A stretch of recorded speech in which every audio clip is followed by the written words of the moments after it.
Welcome to Below the Line, where we talk about working in Hollywood from the crew perspective. My name is Skid. I'm a former assistant director and your host. Quiet on the set. Today, we're talking about Rescue High Surf, the Hawaii-based television drama that premiered earlier this year and is currently airing on Fox.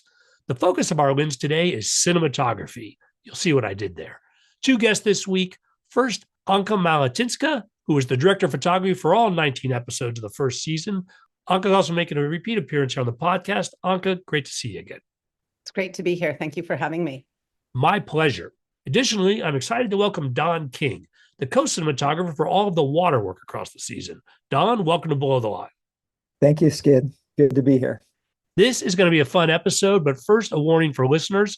Today's conversation may contain spoilers for the early episodes of the series, which premiered in September 2024, but is currently ongoing. If we stumble on any plot details for future episodes, I'll bleep them out. But first, tell me how you both got involved with this show.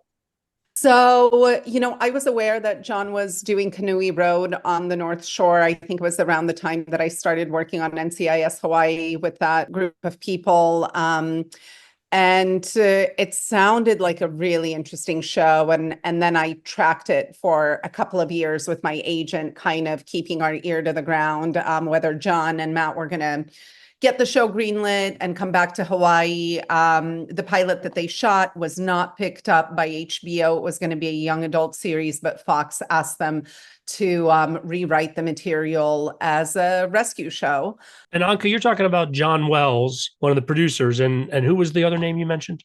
John Wells and Matt Kester. John Wells, who is our executive producer, and Matt Kester, who is also our executive producer, writer, former lifeguard on the North Shore and writer on Animal Kingdom. He has quite an amazing story. I actually got an email when they were teaming up for High Surf Rescue. Very surprisingly, we were still in the strike, and my agency got an email asking whether I would be interested in joining Rescue High Surf. And that's how I got involved with the team and the project. What about you, Don? Yeah, I actually got to work on that pilot that John Wells and Matt Kester did.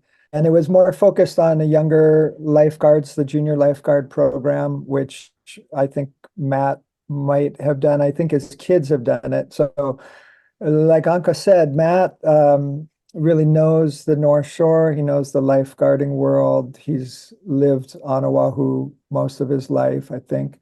And that helps with the credibility of the storylines. But I got to work on that pilot, and it was a really good experience working with John and Matt, and really kind of a unique tone on a show in terms of just the positiveness and relaxed atmosphere, yet at the same time looking for the very highest standards of excellence, which I always like. I like to be challenged in that way. So when they were going to do a series, I knew I wanted to do it. And the other thing is the subject matter is also something that's really important to me personally. I've been living on Oahu. I was born and raised on Oahu and started going to the North Shore when I was young. And as soon as I was going to the North Shore, I would talk to the lifeguards and make friends with them. So I've known lifeguards for most of my life, and telling their story is a great opportunity and something that I was really eager to do. And also just to show the high level of excellence they have in the ocean. It's really amazing, the rescues they pull off. Yeah, I just wanted to add to that really quickly, that the ocean here, it's really something else. And just yesterday morning, after I dropped my son off at school, there was an accident at Keiki Beach, which is actually like a light storyline that's in the season. Keiki Beach is this, Keiki means children's beach, but it's this giant beach break that people like to go swim in. And the residents don't want a lifeguard tower there because it's been, a contention. It's actually in one of our episodes, Em is arguing for a lifeguard tower at Keiki Beach. And yesterday, sure enough, there were 3 people probably on vacation in their 70s, and three got pulled out to sea, and one of them did not survive. But there were, fire trucks, lifeguard trucks. When you live here, it's really like it's real. It's a very, very dangerous ocean in the winter. It's not, it's not for the lighthearted. It's serious stuff. Now, Anka, you weren't born in Hawaii, but I also know you have developed connections to the islands. Tell me more about your background and how it relates. I was born in Poland, and I was actually born into a family of Himalayan mountain climbers, and people who engaged in extreme ways with nature. My father was a Himalayan mountain climber. And it's really through his friends, because I was born under communism, under the Iron Curtain, but because of my father's travels as a climber for Poland, we got National Geographic magazines. We had people visit from overseas. We kind of had a little bit. And it was really like, for my father, it was the mountain climbing was a ticket to the world. And then, like many people who get into extreme sports, I think there is an element where it really is an addiction that makes you feel more alive than anything else, that kind of facing your mortality. So my father died in the Himalayas when I was very little, and we had one rule in the house. I could go out and party all night in high school, but I was not allowed to rock climb. However, when we moved to the US, I remember my first trip to California to San Onofre Beach, and I was like, what are those people doing in the water? I was about 6 years old, and I saw surfing for the first time.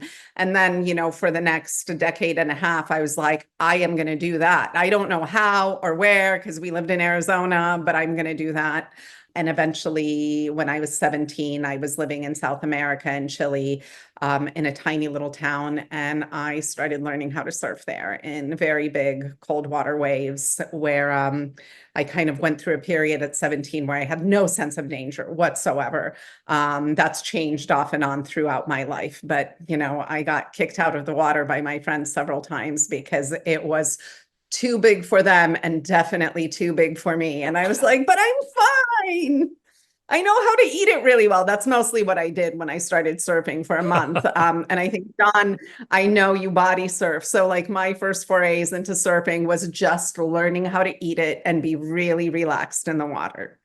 Well, as far as coming together on this show, as I understand it, this isn't the first time the two of you have worked together. I knew about Don and Don's work, and I would love to ask Don a little bit more of how you started in the kind of photographic water work that you do and what brought you into that. But I understand, I knew of your work. I knew that you had worked with Laird Hamilton, that you have photographed people in really big waves, and in this world of water and surf photography, you're a legend. And I remember when I was working on I Know What You Did Last Summer, you were going to do some water work for us. And I heard about the great Don King, who was going to come shoot for us. And I imagined you as a completely different person. I imagined like a hardcore North Shore surfer guy who's going to be really tough and full of ego about what he does. And you were just the kindest, most incredible collaborator, and I've always loved your work. I've loved your camera operating. You did some water work for us on that show. And then you also filled in on some operating days. And I always thought you had such an incredible sense of story and an empathy and like a connection to the story. And I could really tell through your operating. Thank you, Anka. That's really nice. Yeah, I met you on I Know What You Did Last Summer, and I'm always excited to shoot water stuff, and it was really fun for that show. It was a different challenge because I was in rough water right next to the rocks, and it was an area that I've swum in before, so I knew what was possible, and so I was excited to get something really energetic. But getting to operate on the show was really nice because I got to work closely with you, and so I could see your style, and I really enjoyed the way that your always looking for a different look on things. And I remember watching you do a shot. You said, I'm going to do this shot because I have something specific in mind and it's hard to explain. And I watched the shot and it was so beautiful. And you went in really close with a wide lens on a very emotional moment on the actress. And it just looked like a great choice and something I never would have done because it took some boldness to go that close and get that shot. And it was really cool watching you do that. And so I really enjoyed that collaboration. And I was so excited when I found out that we were going to work together on this new series, The Rescue High Surf. Really happy to collaborate with you on that. And you were clearly like, the person for this show. I want to know about how did you start in what you do, because like it's like, you're talking about that scene and I Know What You Did Last Summer, those rocks, the rough water, you've been swimming around this island for many, many years. How did you get started? How do you keep going? I'm so curious.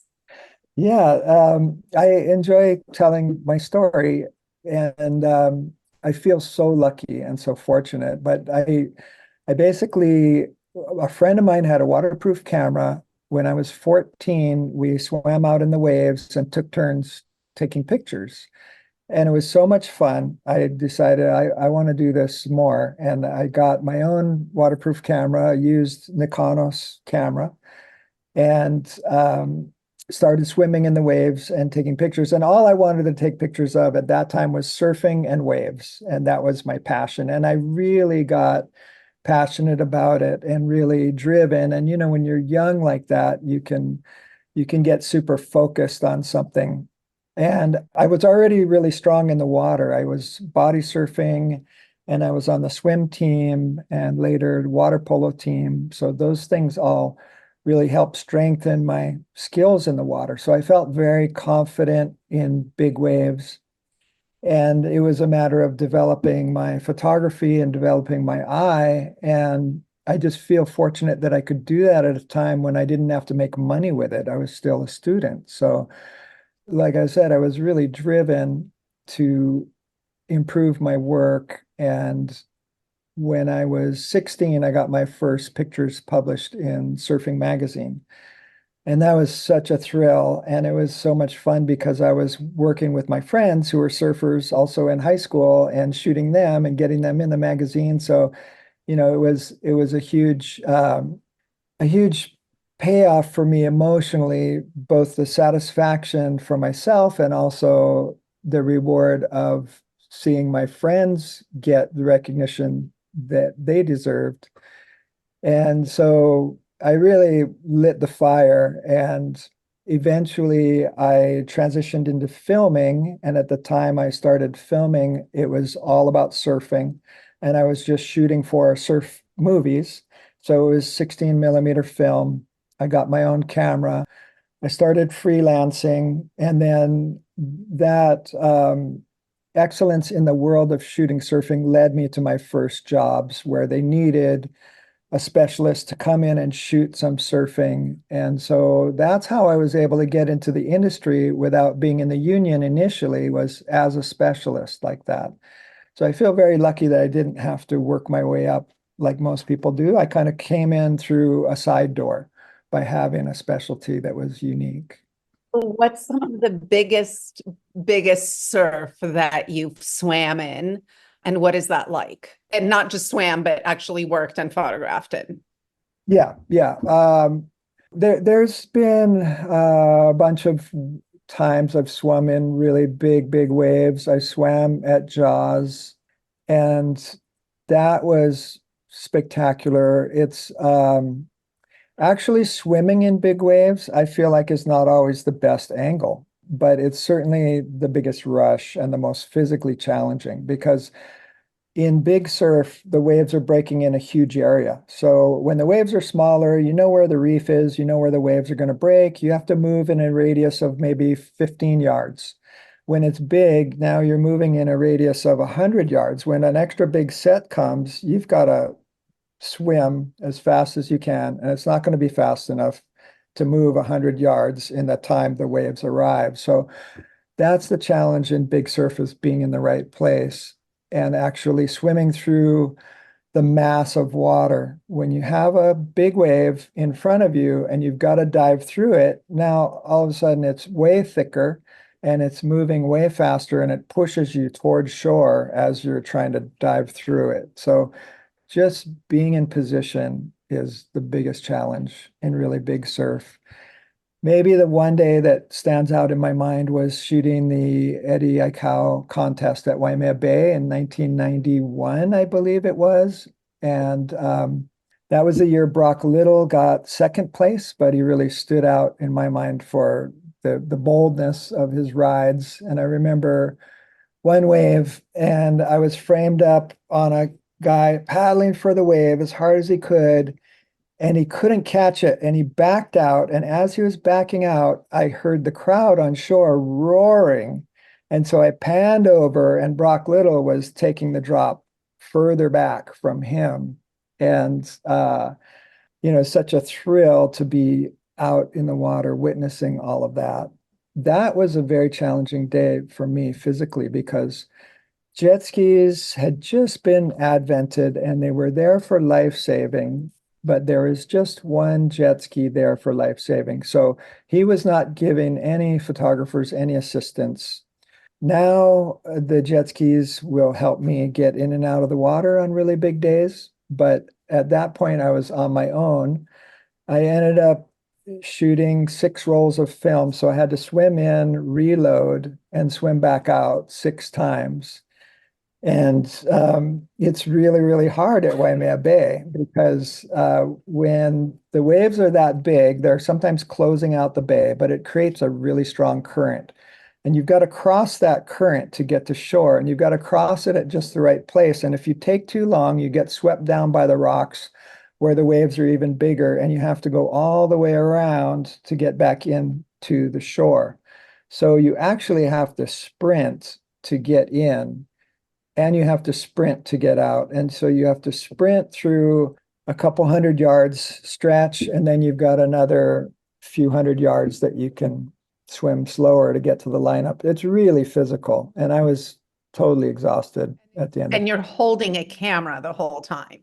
Yes. So you're and not holding swimming with both Yes. arms. Not swimming with both arms. You got a camera in one hand.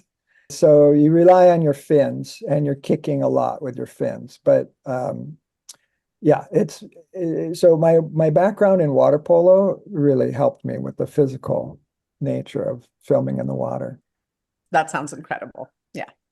As a quick aside, I'll say one of the nice things about having 2 guests on the show is sometimes they will just interview each other, and it makes my job very easy. So any future questions you guys have for each other, you don't have to look for me for permission. Take it away. When you talked about, I know what you did last summer, you came in for specific scenes, Don. I'm curious how on a show like this, which has huge amounts of water work every single episode, you're both employed full time. What is the division of labor between 2 directors of photography? It's sort of right at the waterline, uh, which made things clear. I was a part of the water unit, which is not only the fact that we've got the cameras in specialized underwater housings, but we also have a whole team of jet ski operators, water safety people. So we're really organized as a team to do all the stuff in the water that requires support in the water. So there were scenes that were close to shore that we worked together on, where I would just be a camera operator in the water and Anka was on shore shooting it, and I was getting a little piece of the scene for her.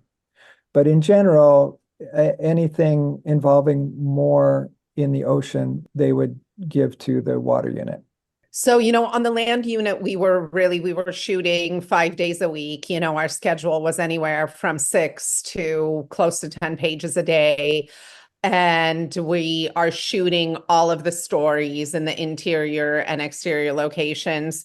And then probably about once per episode, there was day where we would do the stitching together of the exits out of the water from different rescues or the entrances into the water. And that's where the water unit would join the land unit.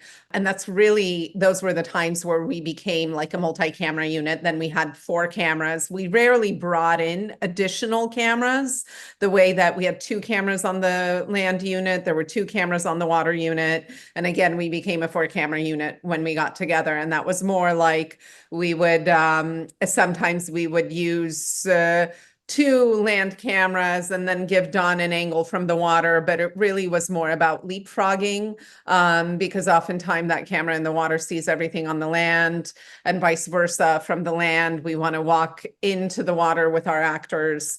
And then the water unit, you guys worked anywhere from 3 to 5 days a week, and you were always kind of chasing the swell Yeah. and the swell window. So your schedule was a little bit more, it was changing all the time, right? And as a result of that, our schedule was changing too, because we were sharing cast, because the cast did so much of their own stunts. And maybe you can tell us a little bit about the scheduling and what you guys were looking at. And Yeah, that's very true. The scheduling is so important. And it's one of the biggest challenges in shooting in the water is the schedule, because in a normal situation, they'll say, okay, in 2 weeks from now on Tuesday, you're shooting the big wave scene or whatever it is. And you say, well, we need the right ocean conditions for that. And you just got to make do with what you have. On this show, we had a little more flexibility, but there were limitations. The AD on the land unit would set the schedule, and we would work around that in terms of talent availability. And sometimes that was very limited. So our schedule wanted to be flexible, but it wasn't always as flexible as we'd like. And a good example was in episode 5. It's a big wave scene, and we did not have the big waves when we had the talent. And so we had one day in pretty good sized waves, but we needed more time, and we didn't have all of our talent then. And so we shot the rest of it on a medium and smaller days. We had to kind of adapt our shooting style and shoot tighter than we would have maybe otherwise, so that we didn't give away the fact that they're not in a big wave situation. And if you shoot really tight, then you can't totally see what all is happening around them. One of the things I love about this show is when we can actually shoot a little wider and closer and be right with the actors and really also see the environment they're in. And we were able to do that most of the time. Now, in terms of capturing things on the water, and Anka, from what you've shared, I feel like this is an approach you mirrored on land as well. I can't imagine you can be very precise ahead of time. You can't exactly storyboard what you're going to get, I assume. And again, that doesn't sound like the approach to this show at all from what I've seen. well, no, I would say for major water sequences, and stunt sequences, there were always storyboards. However, I feel like the storyboards are like, they're a target of opportunity, that they're what we are looking for, but it may not be exactly that. There needs to be a little bit of flexibility in the ocean, because, just like on land in Hawaii, everything is changing all the time, and our light is changing, and our weather is changing, and it's changing several times a day. In the ocean, you're not in a swimming pool. And towards the end, I just want to say that Don did shoot some scene work on land throughout the season. He also shot some stunt sequences on land, and I had a chance to, I think when we got really busy, shoot a couple of water sequences. And that was like, okay, we're gonna throw a water camera to the land unit and a couple of jet skis, and you guys will figure it out. And I think one of our later in the seasons, we were shooting the scene with access surf, and it was amazing how we would, by the time we finished rolling, we were 100 yards down the beach in the current, and then we'd have to like drive back to do the next take so that it connects with the scene on the land. So and I think a lot of it on the water is while the directors sometimes had monitors, those monitors go out. You're also feeling like if you're looking at a monitor and you have any kind of seasickness, you're going to be sick in a minute, and it really, and John would say this, that on the show, we have to trust the operator, that it really became about, that day it was like, Holmesy, do you have it? Do you have the shot, or do we need another take? And if it was like, no, I can do better, I need another take, then we do another take. And I think Lauren said something, along those lines with you, Don, that like, if Don says that we should go again, then we always go again. Yeah, you're talking about Lauren Yaconelli, who was a producer and directed 4 or 5 Four episodes, episodes, 4 episodes. Yeah. And she was great to work with because she understood that the challenges of working in the water. And one of the things I really liked about her is she knew what shots she really needed, and she knew what shots she could do without. And so if there was a shot that was going to take a lot of time to get and really hard to get, then we wouldn't have to get stuck on it and keep trying it. She would say, yeah, that's okay. We don't need that. Moving on. And so that kind of flexibility really aided our ability to get the scenes done in the water, because for us, it was more important to get in the energy of the ocean and get into the biggest waves we could find, rather than being in a controlled environment where we could block things more carefully and control things. So there are some scenes where it's more controlled, where their actors are sitting on jet skis and they have some dialogue or whatever. But in general, we're swimming with the actors in waves and looking for that energy of the waves. And so it really does become a situation where you have to trust the operators. You just cannot control all the variables, and you cannot always even get video out, because it's not always practical to tether the camera to a transmitter and send a signal. So sometimes it's just the operator getting the shot, just like in the old days, except we could review on the beach if we needed to. In general, the MO of the show was about relinquishing control, both on land and in the water. And I think, I had done 2 shows in Hawaii, but here it was really like we had a very like lightweight setup. We didn't have big video villages. We didn't carry a DIT. At first I was like, this is really, I like to say that the limitation is the gift. And sometimes, the limitations were so severe that I was like, is it really a gift now? I don't know anymore. But in the end, I felt like I'd never made a TV show quite like this before, that it wasn't so much like we could plan the broad strokes, but really it was about being really present in the moment. I wasn't prepping with the directors because I was on set 5 days a week. And the one thing that I would say to the directors is, when you're thinking of your scenes and blocking, backlight and side light, backlight and side light.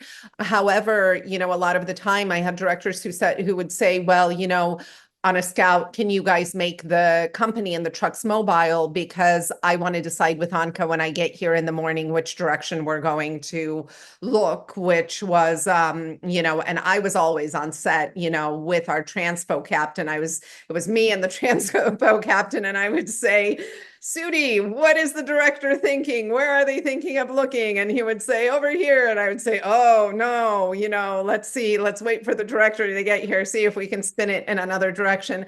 But even sometimes when you think, in Hawaii, that the backlight is going to look really good and the sun is coming from there, on the day of shooting, it's rainy, there is no backlight, but there's a beautiful background in the other direction. So actually that kind of idea of really loosening the control, which is always a challenge for the technical departments, because I think the technical departments, they want to plan, they want to execute, they want to deliver. Here, so much of the time when my team was like, what are we doing next? Can you give us a heads up? And I would just say, like, really do nothing and stay ahead. Let's see how the weather develops. Let's see what we need for the next scene. And it's okay. There was also like We were making all of our days out of the gate. I think we did some like ridiculous amount of setups on our first or second day of episode 1. It was like something, it was when we were shooting pipe. I think we had 500 setups, Skid, 500 I setups. can't imagine. And 11 hours of footage in a 10-hour day, but those were land cameras and water cameras. I asked our producer, I said, can I put that on my resume? I can do 500 setups a day. Everyone's always, how many setups did we do? Well, we did 500 and we shot more hours of footage that day. But that was also the nature of the shoot. We had cameras shooting surfers in the water, shooting B-roll. We had another camera wandering around shooting B-roll. We had Dawn in the water with the jet skis.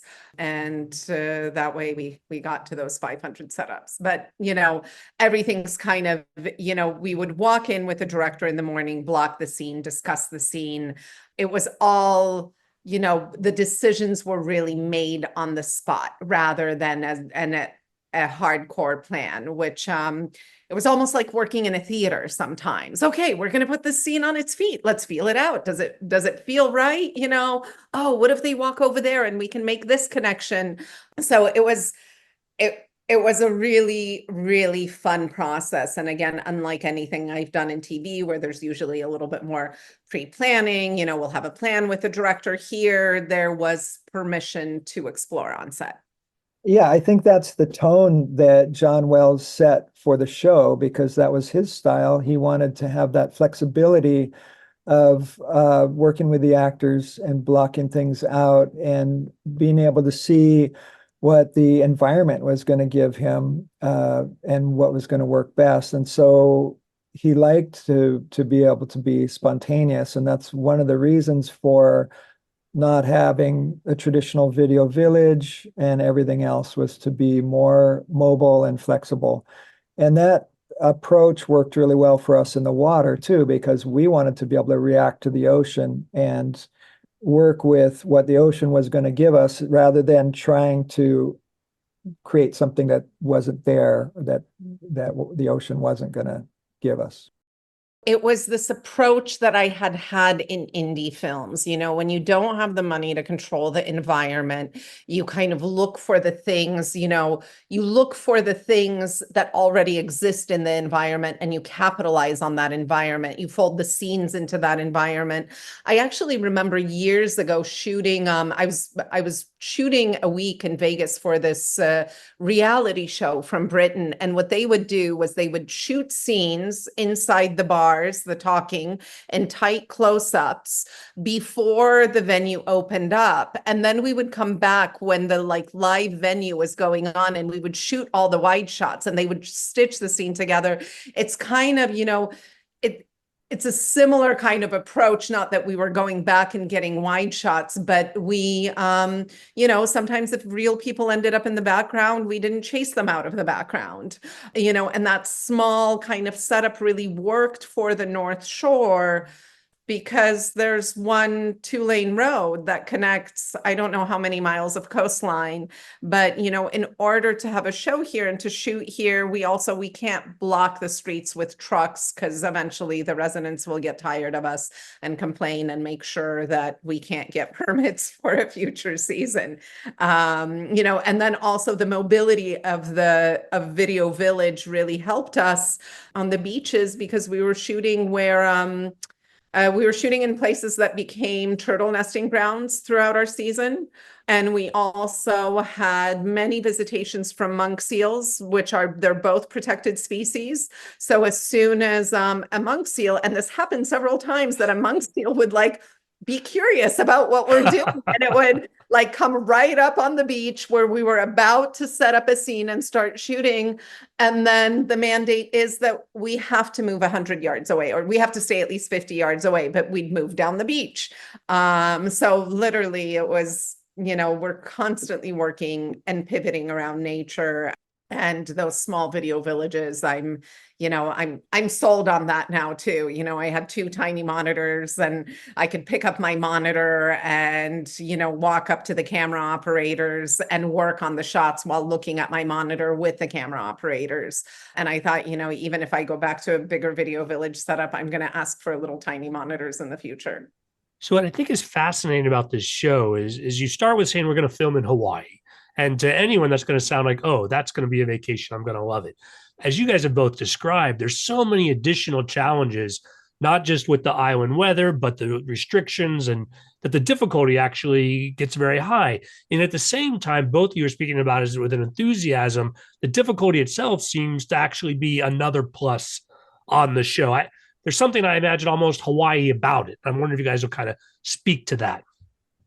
I think, a lot of people see Hawaii in postcards and on TV shows that come here and decorate the plants at Turtle Bay with extra flowers so it looks extra Hawaii, and it's this picture perfect world. But Hawaii is a tough place. The North Shore is a tough place. It has a bite to it. It's a very expensive place. It's most people work several jobs to be able to live here. It's really like we are living on land that was colonized, and you feel that there is tension, there is anger, there is poverty, there is extreme wealth next to extreme poverty. It's a place that's full of stories that are I don't know quite what the word is, but there's a lot of difficult stories here. There's a lot of, kind of political, difficult stories that really mirror the state of inequality in the world. And I think our show was really, in as much as possible for a network, was really interested in that. I agree. That was one of the really interesting things about the show. Matt Kester really wanted to show real Hawaii, not postcard Hawaii. And so the storylines follow that. It's not all a pretty picture, and there are problems. And like Anka said, some of the problems are unique to Hawaii or worse in Hawaii because of the unique situation. And so the North Shore is an interesting juxtaposition of incredible beauty and then also um, rough edges and difficulties for a lot of the people there. It's a challenging place to live in some ways. But in terms of working there, I think the crew in Hawaii is on par with anyone in the world in terms of working in that environment. They're on the beach all the time. There weren't that many days where they could just roll their carts around. They're schlepping stuff in the deep sand all day long. Very physical and tiring, even for the land unit, and for the water unit. Obviously, it was the same, very physical and tiring, being in the sun on the beach all day. It was a challenge. I think we were all getting exhausted by the physical of it. There's a line in the show that's I guess something along the lines of, come work at the beach, they said. It'll be great, they said. But really, it's difficult. It's interesting, I was just in LA, and I was talking to one of my mentors, Bill Bennett, who's an ASC cinematographer, and he was kind of the first, because a lot of people hear about the show, they're like, oh, working on the beach, that's so easy and relaxing and nice. Come to the beach every day. And he said, wow, that must have been really hard, because working on the beach is a lot like working in the desert. There's also things like working on the beach, we can't get the bathrooms close for the set. And when you have to go to the bathroom, you are walking 200, 300, 400 yards to get to the bathroom. Everyone's complaining, but there's no way we're going to get a porta potty out on the beach and then move it around, with the set. So there are some real, like, you got to have tough people who are used to camping working on these shows. Yeah. I want to talk a little about the future of the series. You alluded to it earlier about the extra episodes extending your shooting season. As I understand it, and correct me if I get anything wrong, the original pickup was for 12 episodes. They are so happy with the work you're doing. They gave you an extra 7 to make the total 19. And Fox is obviously pulling behind this. They've slotted the show, already announced that it's going to be the post Super Bowl spot in 2025. That speaks to a lot of confidence. Where do you guys think this is going to go? Are we going to get more of this? I think it's going to go. I think there will be a future. I do think that, as the season progresses, the show, the show really starts out as this like high octane rescue, especially the pilot. You're seeing pipeline, you're seeing those big waves. And as the characters and their stories develop, I really start to fall in love with the show. I do think that the back 7 episodes, the writing just gets better and better. The storylines get better. I'm really glad that we got that extension. I can't imagine the show not going again. However, because we did 19 episodes, I think we may be waiting for a little while before the start of season 2, because they can get through these 19 episodes and they can rerun some of the episodes. And of course, we're also in this, the surf season is here. It starts to taper off in March. And so really the best time to shoot the show is over that fall, winter, early spring, rather than late spring, summer, even though we shot during the summer. But then, like John says, then it becomes more of a, rescuing tourists rather than seeing the big surf. What about you, Don? What do you think? Well, I certainly hope that it continues to go. It was such a great experience. The crew was amazing, starting at the top with John and Matt setting the tone. And everybody we had on our crew was just really great to work with. We had some of the best water people in the world, and a lot of the people on our crew were our lifeguards. So we had the best water expertise. It was really a dream team that we put together. And the cast was amazing. The cast was all really positive and really open to trying things and doing things and pushing themselves physically. And Brian Kealana, our second unit director and producer, was really good at making sure they got the time to train and coaching them on lifeguarding techniques. And he's a lifeguard, a retired lifeguard captain, but he's been working in film for a long time. Having him as a mentor and a teacher is really valuable for everybody on the set, but especially for the talent. And so the talent actually got really good in the water, and that was a huge plus, because you can only do so much with doubles in the water. And at some point, you really want to see people's faces and their emotions. And so we had some really strong moments in the water with the actors themselves doing their own stunts. And I think that brought this show to a higher level than a lot of shows that rely on doubles. One of our cast members was a lifeguard. Yeah.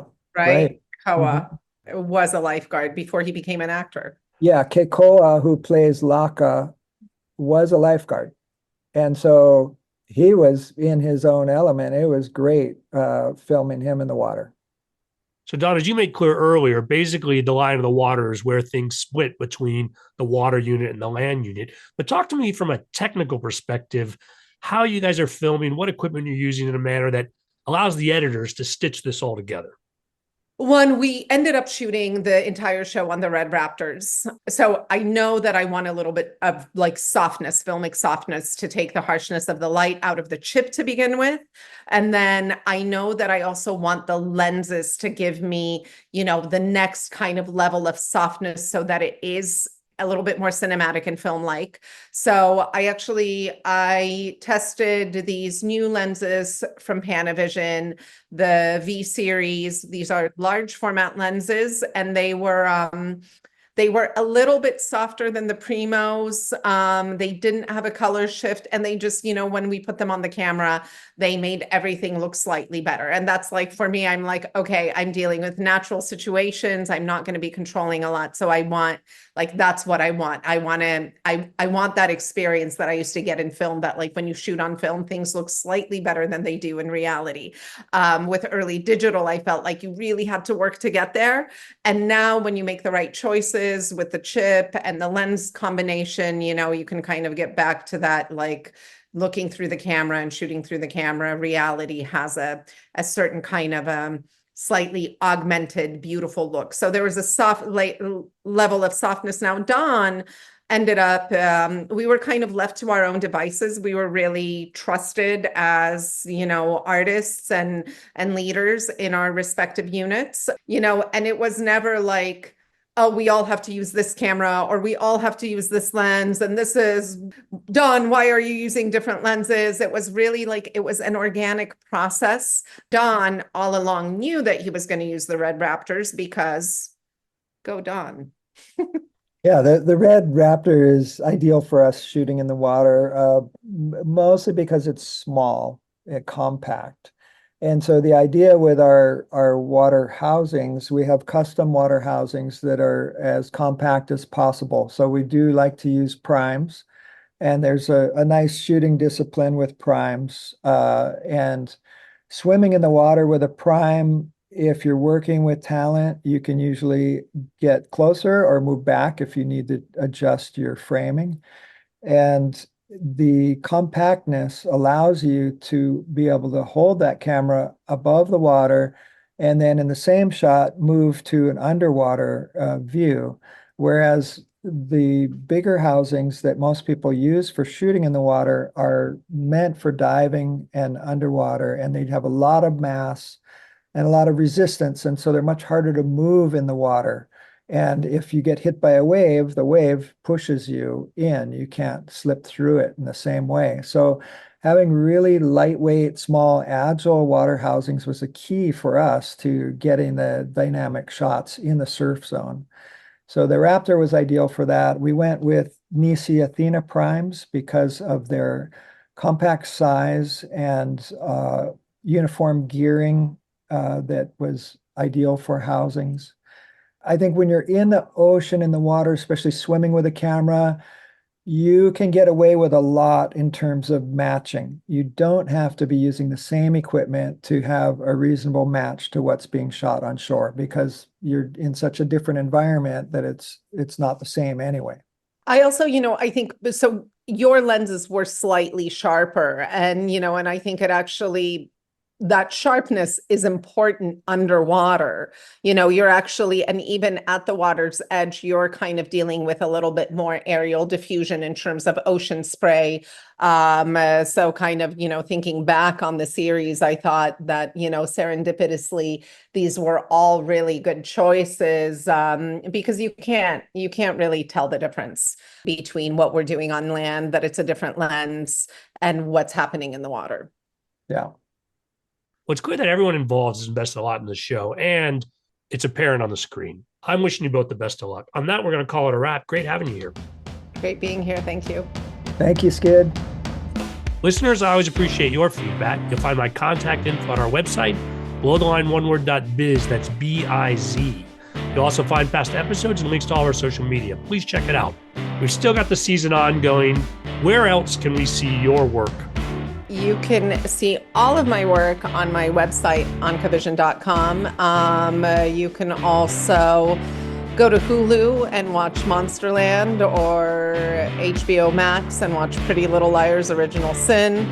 I Know What You Did Last Summer. It's all out there on the streamers. So you can look me up on IMDb. You can look up my credits, and most of the work that I've done over the past 5 years is still out there streaming today.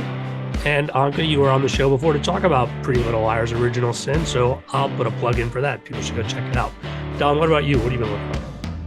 Well, I'm terrible at self-promotion. I kind of rely on word of mouth. And so I would say IMDb, you could see what I've shot. I've really been lucky in that being a specialist in the water, I've gotten to work on a lot of different big productions for just a part of the production. And so I can accumulate more credits than somebody that's on a show for 10 years and stuck on one show. Can you throw out some big names of some of the movies where your work might have appeared? Well, Castaway was my first big break and big show to work on, and I shot the water scenes in Fiji where he's trying to get off the island in the raft, and the first time he just gets thrashed by the waves, and eventually he builds a raft and makes it out. So I shot those scenes. That was really a fun job and really rewarding. And that is what got me convinced that I needed to join the union and I wanted to do more Hollywood productions. And then another really great film for me was Blue Crush, and we shot a lot of that at Pipeline, and we were able to have one season at Pipeline and shoot the best days there. And so we got some really good waves and really good days on that show. Soul Surfer was another really great experience, the story of Bethany Hamilton, and Bethany was involved in the production, although it was shot with actors. And it was really fun getting to know her and telling her story. You know, Don, you kind of dropped a spoiler on Castaway there, but I'm feeling that's dated enough that we can let that one sit. I'm always happy to help with the promotion, and you guys are always welcome back here. This, again, was a lot of fun. My closing credits, thanks to Curtis Five for our music, John Wan for our logo, and to all of our listeners, I appreciate you. The Below the Line logo is available on t-shirts, mugs, and stickers at redbubble.com. Please rate us wherever you get your podcasts and tell your friends. Thanks again from Below the Line.